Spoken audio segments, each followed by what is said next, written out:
Welcome to the big question. Have you ever wondered what the difference is between a cult and a religion? Before we get into it, make sure to like, subscribe, and hit the bell icon for more thought-provoking content. Let's get started. They say religion is about faith, tradition, and community. But what if it's just a well-organized cult with better marketing? Before you dismiss that idea, think about this. What actually separates a cult from a religion? The lines might be blurrier than you think. Cults are often seen as dangerous, controlling, and led by charismatic figures who demand blind obedience. But isn't that exactly how many religions started?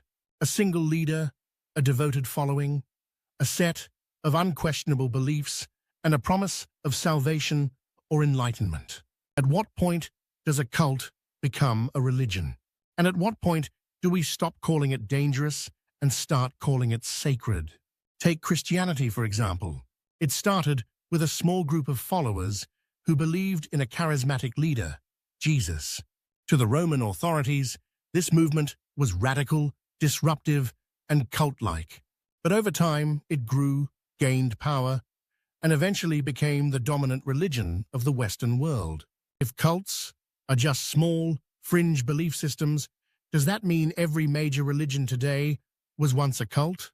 But let's not stop at Christianity. Look at Mormonism. It was founded in the 1800s by Joseph Smith, who claimed to receive divine revelations and wrote the Book of Mormon. His followers saw him as a prophet, but outsiders saw him as a cult leader.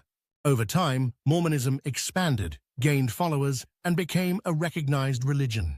But if it had failed to grow, would it have remained just another forgotten cult?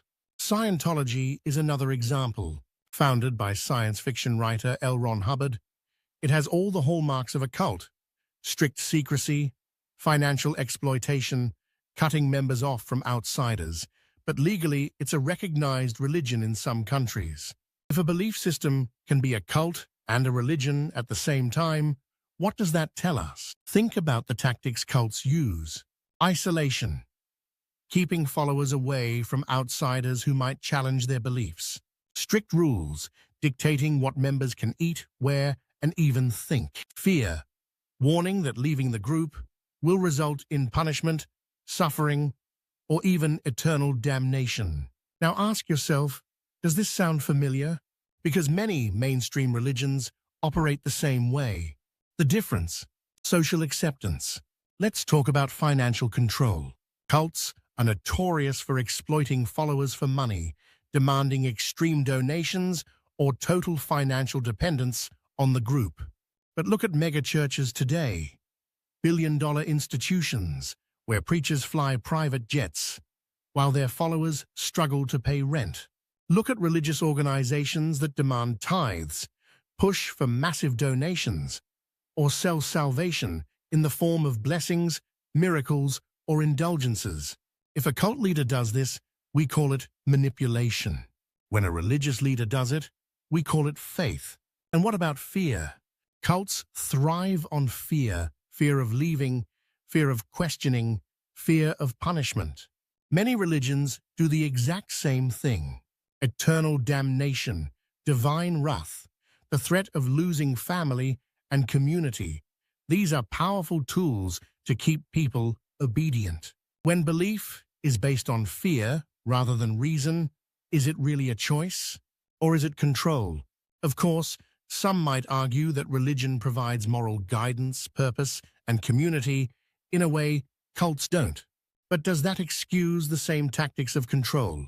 If a system requires unquestioning faith, obedience, and financial devotion, does it really matter how many people follow it? At what point does a cult become a religion? When it has 1 million followers? 1 billion? Or when society simply decides to stop questioning it?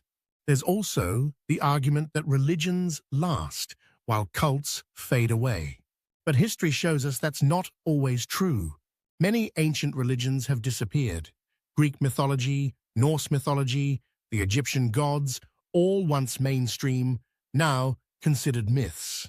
If religions can fade into mythology, does that mean today's religions could meet the same fate? If so, Will future generations see today's religions the way we see ancient myths? And let's not forget the psychological aspect. Why do people join cults? The answer is surprisingly simple: belonging. Humans are wired to seek community, meaning, and structure. Cults offer that in an intense, all-encompassing way. Religions do the same, but on a grander scale. The difference isn't in the psychological need being met, but in the numbers of people who buy into it. So, what do you think? Are religions just big cults with better branding? Or is there a real difference? If this video made you think twice about cults and religion, give it a like and share it. Others might find it just as eye-opening. Also, if you haven't subscribed yet, make sure to subscribe for more thought-provoking discussions on complex topics. Let's hear your thoughts in the comments.